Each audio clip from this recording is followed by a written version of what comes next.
say we are followers of Jesus Christ. We say we are listeners of His Word. Don't just be listeners, sabi ni James, but be doers of the Word. It's easy to say that we are Christians, but we don't do what the Word says. Ang sabi nga ni James, gawin mo lahat ng nakasulat sa Biblia. Magkamali ka na isang beses, bali wala yung binasa mo. Hello? Ang hirap. Diba?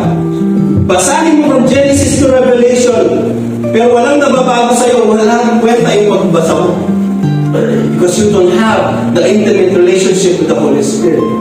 And in this instance, Jesus Christ Himself told His listeners, sa kanila hindi nila naiintindihan.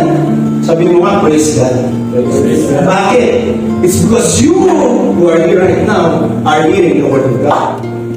So many people who are outside are not hearing the Word of God every Sunday or every Saturday. Praise God, nandito tayo every Sunday to hear the Word, to hear the revelation. Praise God, nandito tayo every Sunday that when we go out of the church, may nabago sa atin. Praise God. We were talking about yesterday's Bible study, and it talks about conviction. Amen? Ganito pala ang conviction. When you hear the Word, the Holy Spirit will remind you kung anong ibig sabihin ng Word. And when you understand the Word, there is conviction in your heart. And when there's conviction in our hearts, it results to repentance. And when there is repentance, there is action.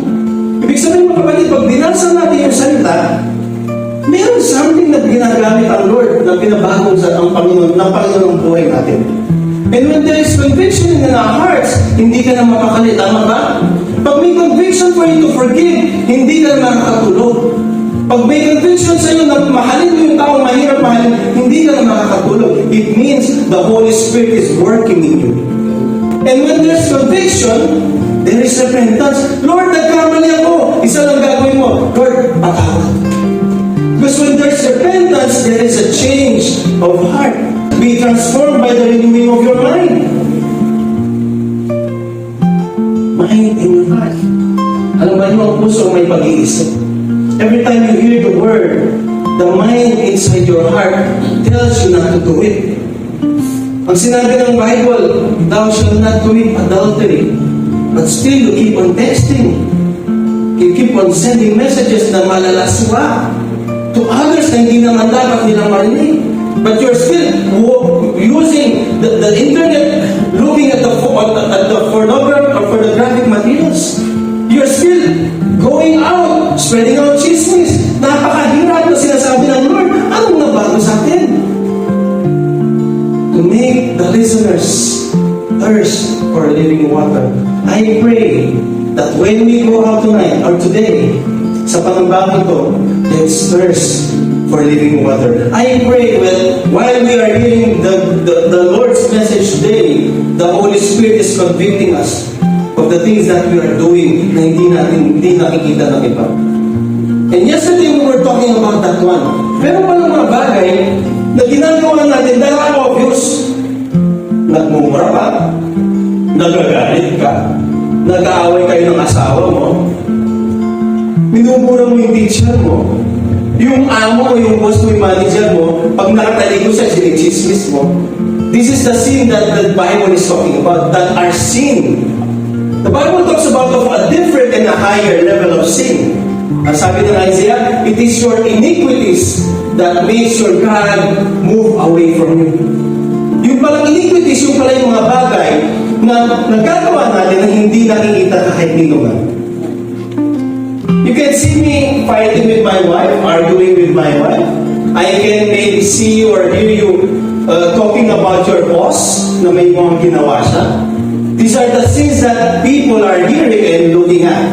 Amen? But iniquities, the Bible declares it ng mga bagay hindi mo nakikita. Ano yun?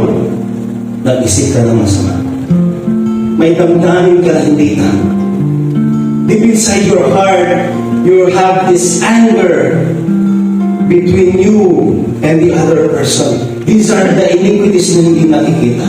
But the Word, as you read the Word, yung iniquities na yun, nakukonvict ka. May dapat kang gawin. Pag walang conviction, nakakatakot. You know why? Pag walang conviction, walang repentance.